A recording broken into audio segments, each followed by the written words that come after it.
प्यारे बच्चों, आज हम लोग कक्षा 12 विषय शिक्षा शास्त्र के अंतर्गत बौद्धकालीन शिक्षा का पाठ्यक्रम एवं विधियां पढ़ेंगे। इसके पहले बौद्धकालीन शिक्षा के विषय में आपको विशेषताओं के बारे में पढ़ाया गया था। बौद्धकालीन शिक्षा का पाठ्यक्रम एवं विधियां क्या है, जैसा आपको यहाँ लिख करके बताया गया। जैसे बौद्धकालीन शिक्षा का पाठ्यक्रम जो कौन से पाठ्यक्रम निर्धारित किए गए थे, तो पहला पाठ्यक्रम के अंतर्गत धार्मिक शिक्षा अथवा बौद्धकालीन शिक्षा में धार्मिक शिक्षा पर अधिक बल दिया जाता था। तो धार्मिक शिक्षा के अंतर्गत बौद्ध धर्म के साहित्यों के बारे में पढ़ाया जाता था। जैसे सूक्त पिटक, सूक्त पिटक, धम्म पिटक, धम्म पिटक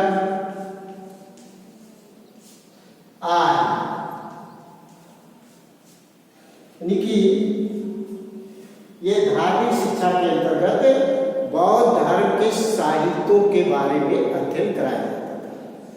बौद्ध धर्म के विचारों, बौद्ध धर्म के उपदेशों, बौद्ध धर्म के संस्कारों, बौद्ध धर्म के नियमावलियों तथा बौद्ध धर्म के अन्य साहित्यों के बारे में यह धार्मिक शिक्षा के अंतर्गत यह पाठ्यक्रम के रूप में निर्धारित किया गया था।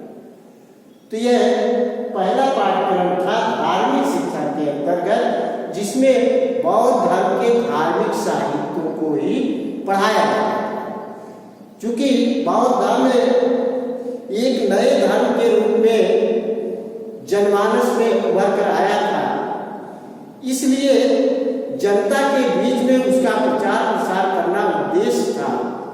अधिक से अधिक जनमानस में बौद्ध धर्म का प्रचार प्रसार हो, इसलिए पाठ्यक्रम में जो है बौद्ध धर्म के साहित्यों को पढ़ाया गया। दूसरा पाठ्यक्रम हिंदू दर्शन, क्योंकि बौद्ध धर्म जो था ये वैदिक धर्म अथवा हिंदू धर्म के विकल्प के रूप में उभर कर आया, इसलिए हिंदू दर्शन के बारे में वहाँ पढ़ाया जाता था, क्योंकि उसकी जानकारी हो और उस जानकारी के आधार पर उसमें बुराइयां क्या है, अच्छाइयां क्या है, उस आधार पर जो है बौद्ध धर्म के जो है प्रचार प्रसार करने में सहायता है। तो इसके अंतर्गत जैसे वेद, पुराण, वेद पुराण, स्मृतियां, स्मृति, न्याय दर्शन,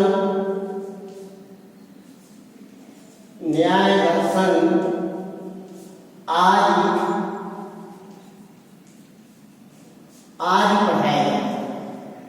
यानी कि वेद, पुराण, स्मृतियां, न्याय दर्शन आदि के रूप में जो है ये हिंदू दर्शन के जो है साहित्यों को जो है पढ़ाया जाता है। अब हमने बताया कि बौद्ध धर्म एक नए धर्म के रूप में उभर कर आया था, इसलिए उसके पूर्व के जो वैदिक धर्म था, तो वैदिक धर्म के साहित्यों के बारे में जो हिंदू दर्शन के रूप में पाठ्यक्रम के रूप में रखा गया था। तीसरा भाषाएं, जैसा भारत में उस समय दो भाषाओं में, जैसे वैदिक धर्म की जो शिक्षा थी वो संस्कृत भाषा में दी जाती थी। यहाँ क्योंकि वेद, पुराण, स्मृति, ये न्याय, ये सारे हिंदू धर्म के जो दर्शन थे वो सब संस्कृत भाषा में थे, इसलिए बौद्ध धर्म के पाठ्यक्रम में संस्कृत भाषा को रखा गया था। संस्कृत। इसके अलावा बौद्ध धर्म के जो साहित्य थे वे पाली भाषा में थे, तो ये पाली भाषा, पाली चीनी भाषा, तिब्बती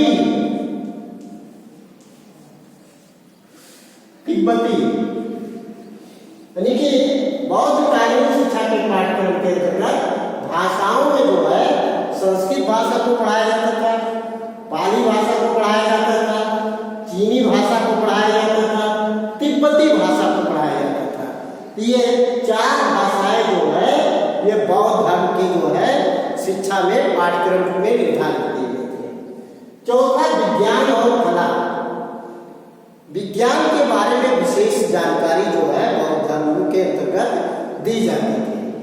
तर्क करो और सीखो, ये बौद्ध धर्म का सिद्धांत है और यह तर्क करना जो है विज्ञान के अंतर्गत ही सिखाया जाता है।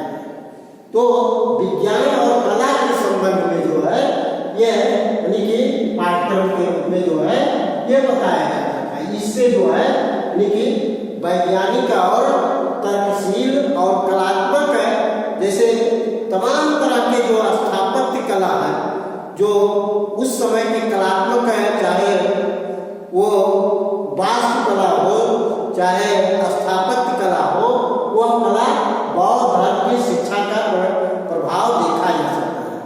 बौद्धकालीन यानी कि बौद्ध काल के समय में जो भी कलाकृतियां हमको मिलती है उसका प्रभाव जो है बौद्धकालीन शिक्षा के पाठ्यक्रम के कारण पड़ता है।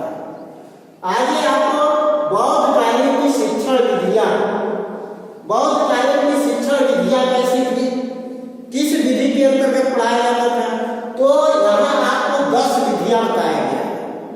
जैसे पहला, शिक्षक द्वारा जो है शिक्षण की विधियां। बौद्ध काल में पहली विधि थी, शिक्षक होता था, वो जो है अपने विद्यार्थियों को शिक्षण देता था।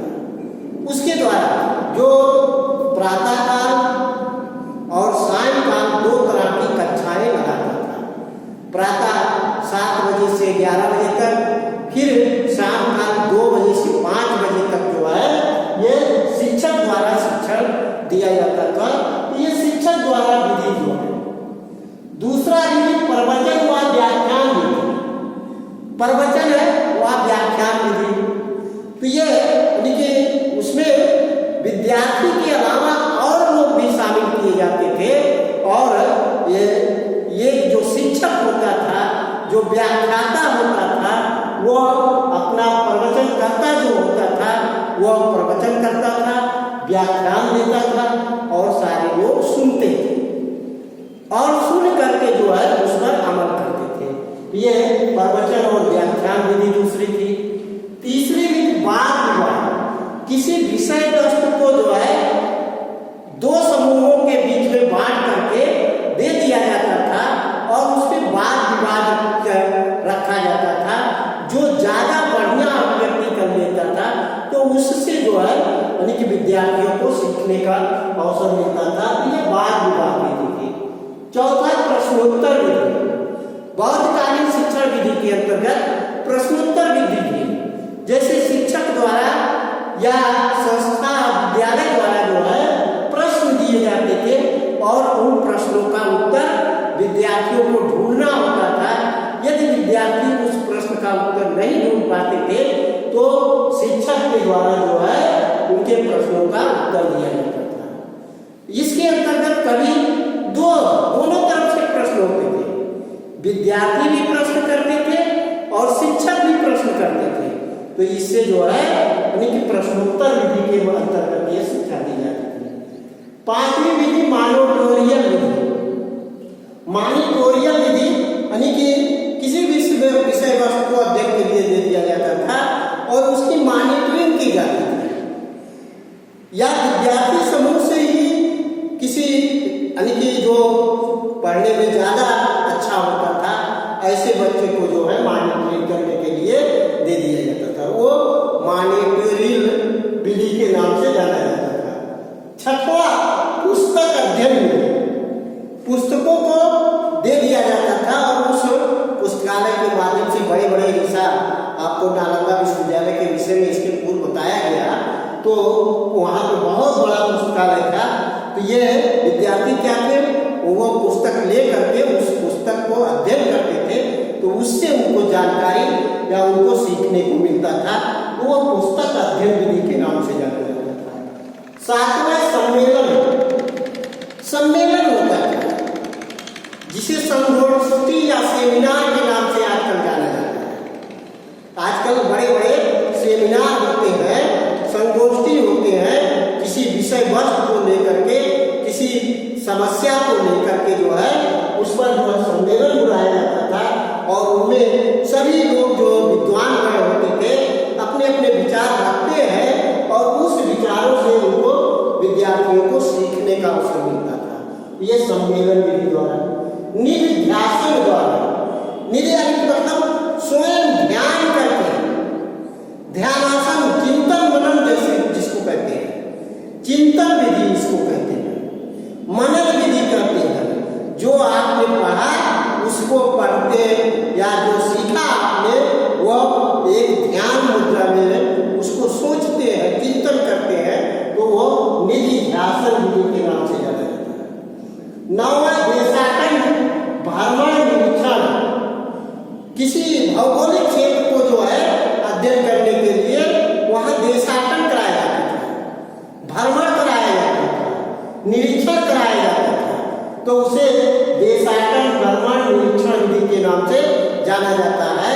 जैसे मान लीजिए कुशीनगर के एरिया के आसपास के विद्यार्थी हैं और उन्हें दक्षिण भारत के केरल के विषय में जानकारी नहीं है, या जो किताबों के द्वारा वो कुछ पढ़ते हैं तो वही जो जानकारी है, तो केरल के विषय में अगर जानकारी करना है तो वहाँ देशाटन करना होगा, जा करके घूमने भ्रमण करके निरीक्षण करके वहाँ की जानकारी हम कर सकते हैं।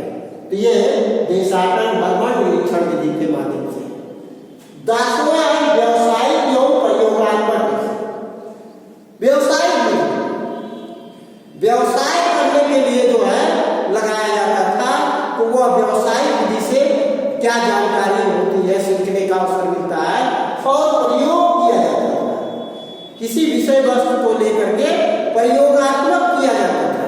जैसे आजकल साइंस विज्ञान में जो है आगे चल करके आप प्रयोग करते हैं, तो इंटर की कक्षाओं में तो या भूगोल आप पढ़ते हैं उसको प्रयोग करते हैं, प्रयोगात्मक विधि से जो है आपको जो जानकारी मिलती है तो उसे प्रयोगात्मक विधि के नाम से जानी जाती है, व्यवसायिक एवं प्रयोगात्मक विधि। तो प्यारे बच्चों, आज बस इतना ही निखिल बौद्धकालीन शिक्षा का पाठ्यक्रम एवं विधियों के बारे में आपको बताया गया। शेष अगले दिन आप इस वीडियो को अधिक से अधिक देखें, किताब की सहारा लेकर के इसको पढ़ें, नोट्स बनाएं, जो भी समस्याएं हो उस समस्या को हमसे रखें, उसका समाधान किया जाएगा। धन्यवाद। घर पर रहें, सुरक्षित रहें।